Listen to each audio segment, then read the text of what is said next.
ఏమో ఎన్ని ట్రై చేసినా కూడా హెయిర్ డ్రైగా అయిపోతుంది. అలాగే ఎన్ని షాంపూస్ పెట్టినా, ఎలాంటి మనం ఇంట్లో న్యాచురల్ ఆయిల్స్ ప్రిపేర్ చేసుకున్నా కూడా అసలు ఏం కూడా రిజల్ట్ లేదు అనుకునే వాళ్ళకైతే ఇదొక మంచి రెమెడీ అని చెప్పొచ్చు. చాలా సింపుల్ అండి చేసుకోవడం అయితే. హెయిర్ అంతా పొడి పొడిగా రఫ్గా తయారైపోయింది కదా, అలాగే ఇది చూస్తేనే ఇరిటేటింగ్గా ఉంది. ఇప్పుడైతే చూసేసేయండి. ఒక గిన్నెలో అయితే 1 లీటర్ దాకా వాటర్ పోసుకొని ఇందులో 1 table spoon flax seeds, 1 table spoon దాకా మెంతులు తీసుకోండి. ఇప్పుడు వీటిని ఒక 10 నుండి 15 నిమిషాలు జెల్లా తయారు చేసుకోవాలి. ఇక్కడ చూడండి జిగురు జిగురుగా కనిపిస్తుంది. ఇందులో ఉన్న జ్యూస్ అంతా వాటర్లోకి రావాలి. అలా వచ్చిన తర్వాత స్టవ్ ఆపేసి వేడి తగ్గిన తర్వాత ఈ విధంగా జెల్ని ఫిల్టర్ చేసుకోవాలి. ఇప్పుడు ఇందులో 1 టేబుల్ స్పూన్ దాకా కొబ్బరి నూనె యాడ్ చేసుకొని ఈ విధంగా జెల్ని అయితే అప్లై చేసుకోవాలి తలకి.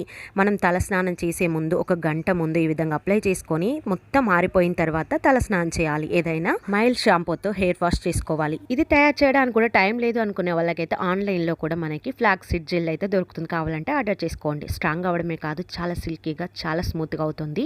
ఈ వీడియో యూస్ఫుల్ అనిపిస్తే తప్పకుండా లైక్ చేసి సబ్స్క్రైబ్ చేయండి. ఫైనల్లీ నా జడ ఎలా ఉందో చెప్పలేదు.